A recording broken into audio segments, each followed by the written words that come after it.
How you doing, Jim? Good, good. How's everybody there? Great. Fantastic. Thanks for doing this. Um, Start off the easy question. What are the Saints getting in Taliese Fuaga? Um, Great young man, really damn good football player. Um, a lot of a lot of positives. Hard worker, competitive, tough, humble, a little bit quiet. Uh, yeah, I'm a fan. Yeah, Coach, where would you say that he is maybe strongest in his game coming into the NFL in terms of being an immediate contributor? Yeah, I think strongest is just uh, his biggest thing is he's so dang strong. He's just naturally powerful, and guys can lift weights all day. It's the being able to use that strength and to translate it onto the field. He has got phenomenal strength, and as far as positions, he's very flexible position wise. He played right tackle for me. He could easily have been a left tackle for me. We just had a guy who'd been there longer, and that's the only reason he was at the right side. I know people had talked about putting him at guard. He could be successful there. The type of kid he is, he'll work his butt off to be great wherever he is. Jim, how long did you work with him at Oregon State? I guess we have him 4 years. So you were there for his whole time?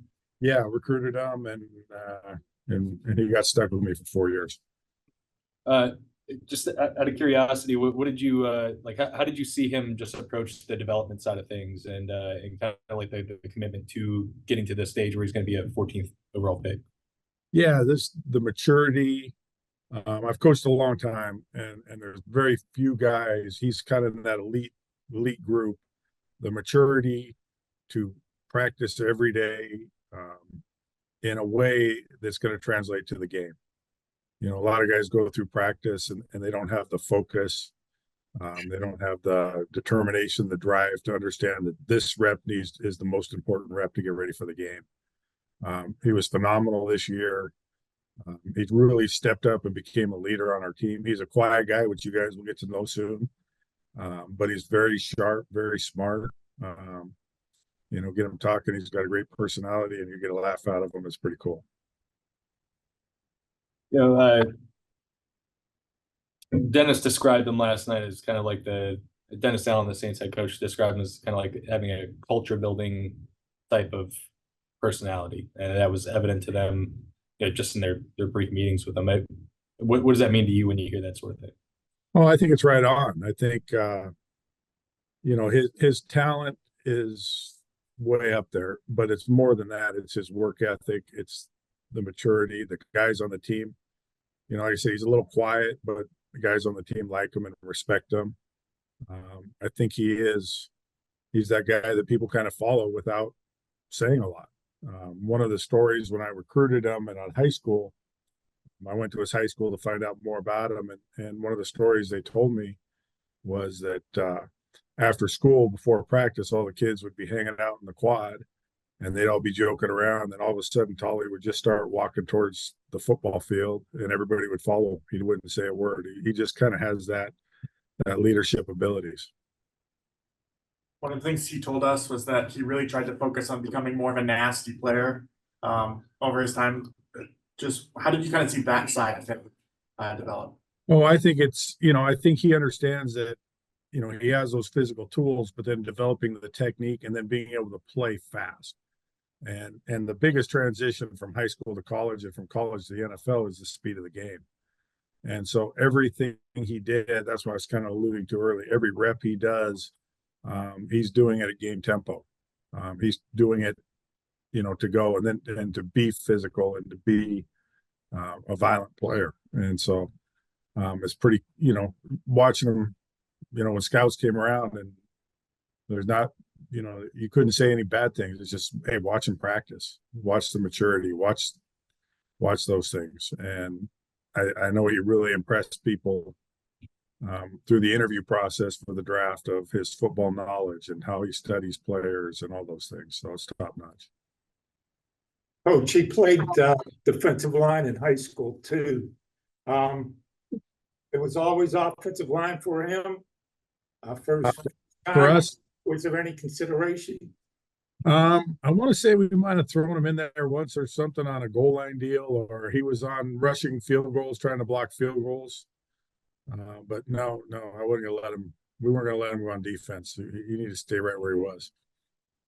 Taliese kind of talked about how wide zone was Oregon State's bread and butter. How do you feel that helps prepare him for the next level, especially in an offense here that's trying to implement their version of that same offense?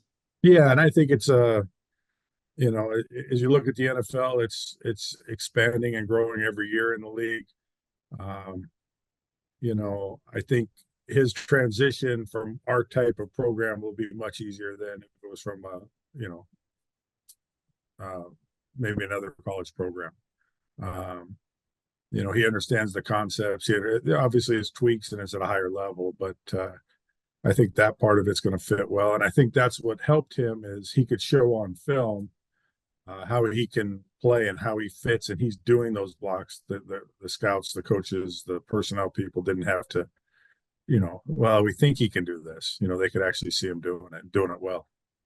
What are some of the things about how he studies and prepares and absorbs knowledge that stand out and kind of impress you? You know, just sharp, smart. You know, you always talk about how long. You know, how does a guy learn? How does he pick it up? You know, he gets it right away. He picks things up. Like I say, he's quiet, but he's always taking everything in. He studies film. I know he studied a lot of Panay Sewell, just his pass blocking and those things. And I think he tried to emulate some of those things that he did. You know, like I said, you get a smart, you know, good athlete, but you put that brain with them, you get something special. When you think about his physicality, is there a game or play that really kind of emphasizes that? Well, he got called for a penalty one time when he ran the linebacker over and drilled him into the ground. You know, I think there was every game you kind of looked at it and said, "Ooh, wow, that's pretty cool." You know, and again, that's explosive. And even you saw that in high school. He didn't play on the best high school team, but you know, he's got that power that in his body when he hit people, they felt it. Yeah, when you're recruiting him, like, do you see that right away? Like, in high school, when did you kind of first realize, like, oh man, there's something there? Well, I think we study thousands of kids, right? And he did some things that I actually liked his defensive film better as an offensive lineman, just that the way he moved, the quickness, the change of direction, and those things. You know, once he got here or once he got to Oregon State, you know, in a little bit of time, you're like, okay, this guy could be special if he's got the right attitude, and he far exceeded that. Jim, you were on him pretty early in the recruiting process, right? Mm-hmm. Just for a college coach, when you're on a kid, maybe before his recruitment starts to kind of pick up a little bit, what does it say about the kid when he ends up kind of sticking to his commitment? You know, one thing about Tolly is he's not a guy that's a lot of you're talking about 16, 17, 18-year-old kids, and sometimes the recruiting, the validation they get, the reading stories about themselves and this and that and comparing themselves to other players, that's not him. You know, he was never into the recruiting process. It was kind of the opposite. It was kind of the same way. He just wants to be a good football player. He doesn't care about rankings and those things. And, you know, we talk a lot about keeping the main thing. And Tolly does, amazing job of that.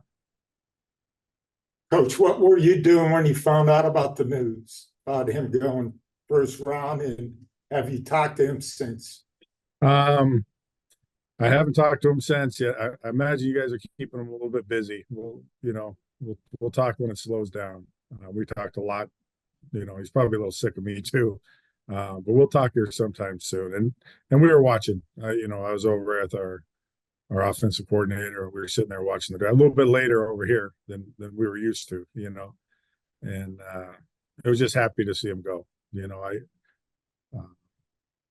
I think New Orleans is like truly blessed to get him. I think he's a heck of a young man. I hope you guys get to know the personality of who he is.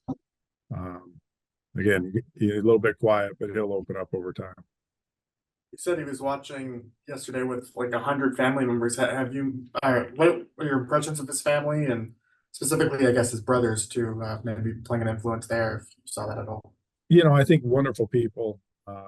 I've met a little bit of his brother's sister, not much. I've talked to his parents many times, recruited them, got to know them. They're wonderful people. I think they've, instilled some great values in Tali. Tali makes great decisions and picks great friends, and I think a lot of that comes through his family. Family is important. I think that's it is huge, and it kind of says a lot to who he is. Thanks, Coach. Thank you so much. Thanks, guys. Appreciate it. All the best. Thank you. Thank you for taking the time, Coach. Thank you.